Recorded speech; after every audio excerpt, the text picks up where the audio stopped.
support my wife and kids, manage our finances, hire help, only to find my wife sleeps in, shops online, and blames me for her lost career. I, 43 male, try to do my best to provide for my wife, F38, and 2 kids, 3,5, as well as my mill, and would like to think I'm doing a decent job. Over the years, I worked to improve our family's living situation. Not only did I complete another bachelor's and recently master's in a STEM-related degree, I at the same time worked 2 full-time jobs, while completing my second bachelor's, and put my wife through school as well.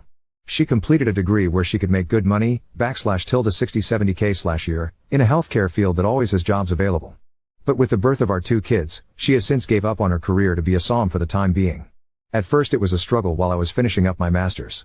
Once I completed it, after our youngest turned 3, my career took a jump up and we are now able to afford our single-income household in a more feasible manner. We're far from rich but do okay for a single-income family of 4, a little north of 150K base plus bonuses.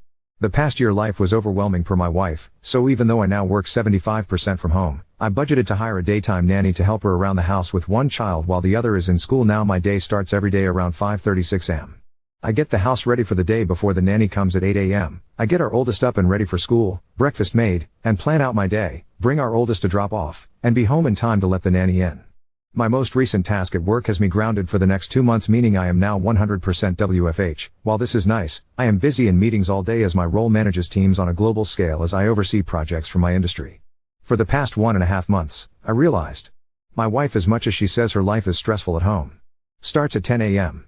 I asked my mill and nanny if this was always the case after a week or so of WFH, and they both responded more or less.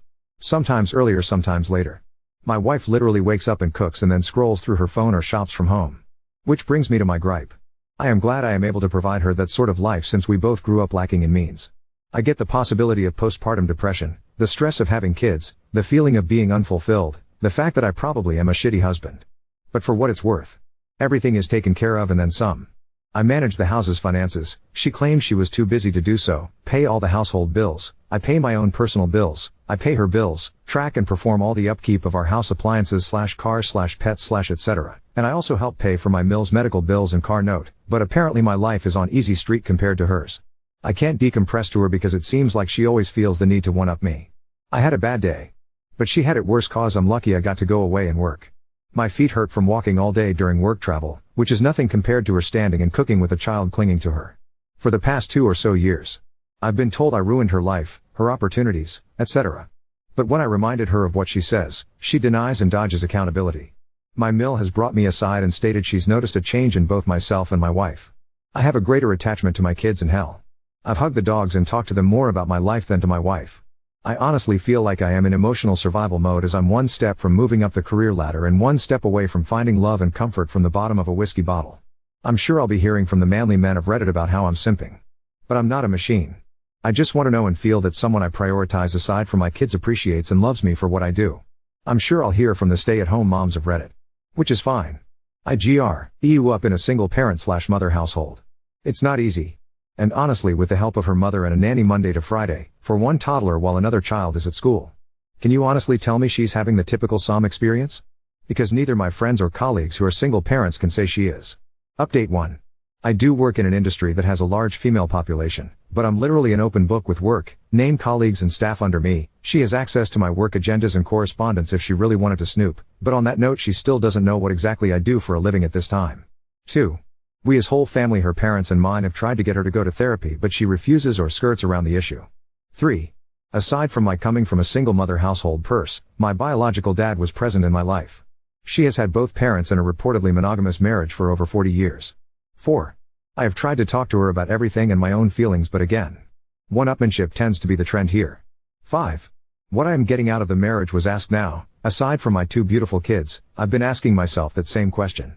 We have a near non-existent sex life mainly since last year. I always figured maybe it's part of depression or whatever she may be going through. Maybe I'm just not attractive enough or just horrible in bed because of my health conditions. I'm not some supermodel husband, but temptation and opportunity does knock and I can perform still, but I never give in, because as cliche as it sounds, I honestly do love my wife and want to only be with her. 6. I'll give credit where credit is due as I don't want to sound biased. When I say she wakes up and cooks, she cooks for everyone in the house. Myself, kids, mill, and even nanny. Aside from breakfast, she cooks all meals and snacks. I typically fast until lunchtime and our oldest tends to eat a small simple breakfast in case they don't like what school serves that morning. She does load both the kids and her laundry, but seldomly folds and puts them up. I typically do my own, and the rest of my clothes I dry clean because they're work clothes. She does keep track of our pantry and fridge, but after she makes the list, I'm the one who goes out and buys everything if not delivered. She does clean our bathrooms and house 50% of the time. The other 50 is done by either Mill or myself, or sometime Nanny if she feels like being extra helpful. 7.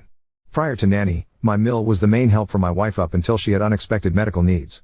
So I opted to hire a nanny to help them both, more so when Mill is having treatments and recovering. Update 2. I showed my wife my post the following weekend and she read it and all the comments. Long story short, argument, she left our house to stay with her sister, and I've been a single parent since. It's sad to say, aside from the good nights to our kids, it's all pretty much the same routine.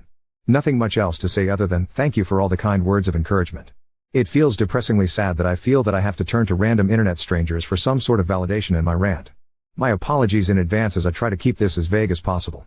Update 3. Post-birth, our kids' pediatrician's office gave my wife those postpartum depression screening forms, and during the time of both she scored pretty high and was suggested to see a therapist. With our second child she scored significantly higher, and I should say I made an effort to get her the help she needs. She refused, so entered mother-in-law and nanny for support. I know what people will say/think, but this is one of the reasons I am not 100% ready to just give up and file our life together away. Also, I know silently suffering in the near and long run of our kids' future will not add to a healthy atmosphere, but neither would a bitter and hate-filled divorce. I know some have compared it to ripping off a bandage, saying it'll hurt at first but that pain goes away, but I'd rather try to spare my kids thinking that their parents ended up hating each other because of them or something along those lines.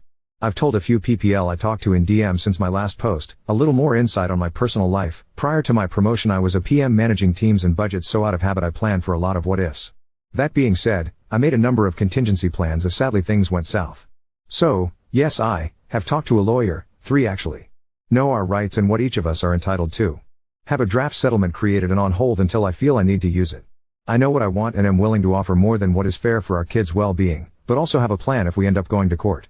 It's 100% on me that I'm suffering in silence, but I'm too stubborn to just give up, so while I am venting, I don't expect anyone to feel sorry for me. I endure it to keep the norm our kids know, ensure my Mill's treatments go uninterrupted, and of course the hope my wife would finally be open to give therapy a shot and climb together to a better place. Thank you all again. I just wanted to update those who have been kind enough to check up via DM and comments. Apologies in advance for the lengthy post. It's a bit of irony and coincidence that I made a follow-up from the update on 6 May 2024 I made on my original post during Men's Mental Health Awareness Month, but I could really use another outlet outside of my therapist. My apologies if this isn't the storybook ending/destroying of a relationship people were hoping for. To save you a read. Wife left. Came back like nothing happened. She made it about her.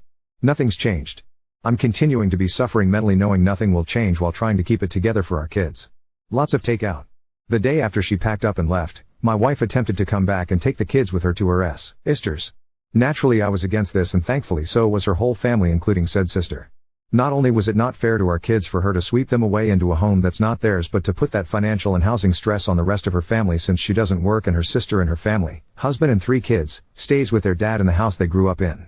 After a little over a week of being away, I guess she cooled off, so she just decided that it would be fine if she walked in the door with her bags as if she just came back from Target. She came into my office while I was working and angrily stared at me while I sat on a conference call meeting with my team, and I couldn't just jump off as this is a busy time of the quarter for us. I guess that didn't sit well with her, because once I took off my headset and closed my laptop she started yelling at me about how much I really don't care about her and her well-being overall. At that moment I couldn't do anything more than look at her and just shake my head.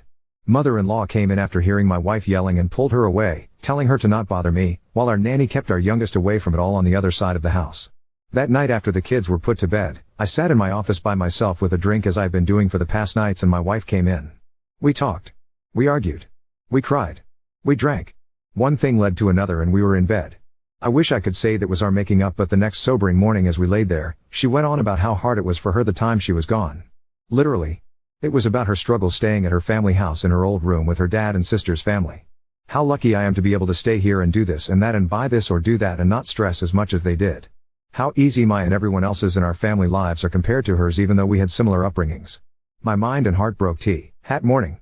I've been spiraling down since then, and this last week I made another attempt to reconcile and talk things out, but I was met with a shouting match while trying to express my current stress and anxieties with life and work in general. Wife, well, do you know how hard this is all for me? You're supposed to help me be happy.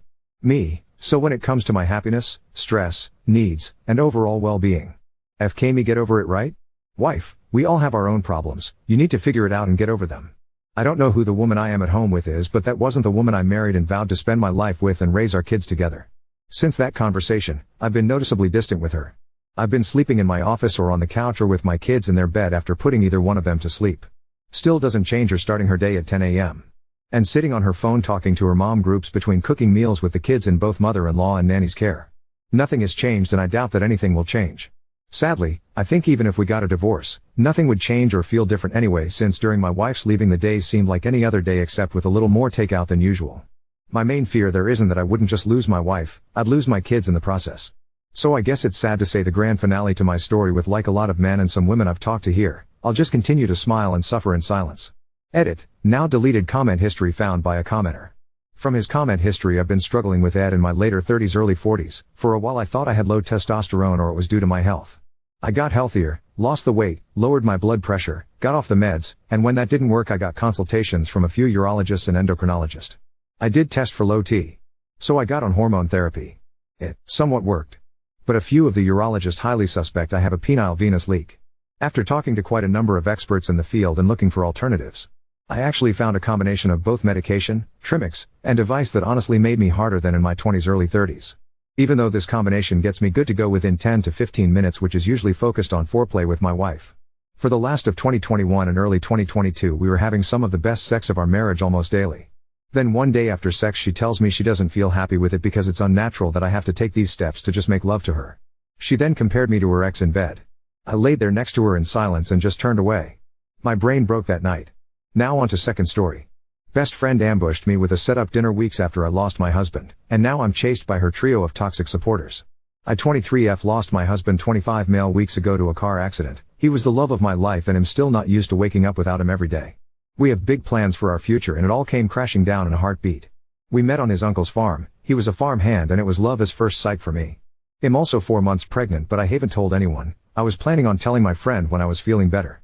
My best friend Lee 24F has been my shoulder to cry on during this time. She helped me with his funeral and anything else I needed as a NC with my bio-family story for another time. She is currently dating Barry 24M. They usually hang out in a trio with Liam 24M. When I first met Liam he hit on me hard, tried everything as in would try and compare himself with my husband, say weird things like our kids would be cuter than if you had kids with my husband.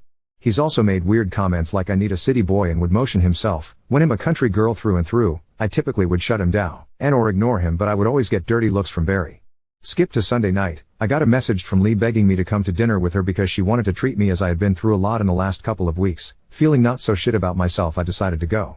When I arrived she wasn't there, so I texted her asking how long she would be and she told me 5 minutes. She's just running late and is around the corner, so I just sat down and ordered a drink. Now 5 minutes comes and she's still not there, so I gave her the benefit of the doubt and waited another 5. When I'm about call her, Liam comes rushing over and gives his apologies for being late. I asked him what's he doing here because I'm waiting for Lee and it was a 2-chair table. He smiles at me and grabs my hand. I ripped it off of him and he just says, oh, I asked Lee to set us up. Now that husband's name isn't a problem, we can finally get to know each other. He looks so cringy and I'm telling you I was floored. I stood up and told him that I wasn't interested and I certainly don't give a flying fuck about getting to know him, and that I just lost my husband without a word of a lie. This man stands up and said, I know you're being overly emotional right now, so we'll forgive you for that. Sit down with me. I'm not saying we have to have sex straight away or anything. I was disgusted. I shoved past him and went home as fast as I could. When I did get home, Lee messaged me, Sue, how was dinner, with a smirk emoji. I called her and when she answered I didn't let her get a word and I yelled at her, asked her how she has the audacity to do something like this weeks after I just lost my husband when she's been the one to hold me together this whole time. I asked her what fucking game was she playing and that the only reason I wanted to meet tonight with her was to tell her I'm pregnant. I just hung up on her and texted her I need time and don't want to be contacted by her for the time being. Last night Barry came to my house and asked to talk. I said no and that if he didn't leave I'd call the police. He told me that I broke Lay's heart and that I deeply hurt Liam, when now is an even better time to get to know Liam because he could raise my child with me. I opened my door, which Barry took as I wanted to talk. Instead I hit him with my shoes and chased him to his car screaming. I'm actually embarrassed I did that. All day today I'm being flooded with messages from friends and the trio themselves shaming me for pushing the people who care about me the most away and that they don't even recognize the person I've become. The only thing that hurts me most is that my husband would know what to do. He would tell me how to fix it and now I've no one who I can talk to. I'm just so numb inside. I have a therapy appointment tomorrow but I'm thinking of calling my husband's mom even though we've barely spoken since the funeral. Any advice is appreciated. Update 1. I called my Mill Louise. After making the post I thought that I needed to tell her about baby because just like some of you said, she is overjoyed about the news. She didn't answer my call but instead drove straight over to my house. I honestly didn't know what to say to her, but we just hugged and cried all night. I didn't have the best delivery about how I am pregnant, probably due to all the crying, but she just light up and was so happy. It's the first time I've seen her be this happy in all the time I've known her, so at least I have some support. My Phil came over when he finished work after Mill told him he needed to come to my house and he was too overjoyed about becoming a pop. Louise offered to have the baby and I move in and I agreed. She said that I can sleep in my husband's old room, which was a little bittersweet. When I told her what was going on with Liam and Barry, she was furious and told me not to worry about it because they, Mill and Phil have my back. After a lot of even more crying, Phil told me that my husband would be so happy to have this baby grow up on a farm like my husband did. Overall, our conversations last night was something I needed. Now I'm just going to answer some comments. 1. No, this isn't fake, and if you choose to believe that, then that's fine, but don't be dragging my husband when you don't even know him. Liam didn't kill my husband. It was a car accident and my husband died on impact. Nothing crazy went on, it's just awful, but is as simply as that. 2. Lee was my friend for a long time. She was genuinely there for me when I went NC with my parents and I thought she was a decent friend. Now knowing the truth, there is many things I can think of that she did that are red flags. Personally, I think I ignored them because I have never been close to anyone like that other than my husband. 3. Liam is a loser, and from my chat with Barry I learned that he's always had feelings for me and he's never given up because apparently he's my type. He isn't and never will be. 4. Yes, I ordered a drink. I didn't think I needed to disclose that I ordered a lemonade. It was simply a soda, nothing wild. I know I'm pregnant and I'd never do anything silly. 5. I'm not magically pregnant. My husband and I both wanted children young and were trying for about a year. We just didn't disclose that we were trying because my husband and I think it's weird telling people, oh, we're having sex an extra amount. I don't know, but my husband and I are very private people and kept a lot of it that way. And as for the trio, I've blocked them. None of my family are reaching out because they simply don't know me anymore. The only friends who are reaching out are mutuals of either Lee, Barry and one of Liam's other friends. I was confused on if I what an asshole because I just left Liam standing there and yelled at Lee. I was so upset. I was confused on the entire thing, but thank you all and I will update on what happens because I know Liam will not give up until he's in jail. I seriously hope it doesn't come to that, but the fact he drove past my house twice is uneasy, so I'm hopeful the move to husband's parents' farm will have my baby and myself on a better path.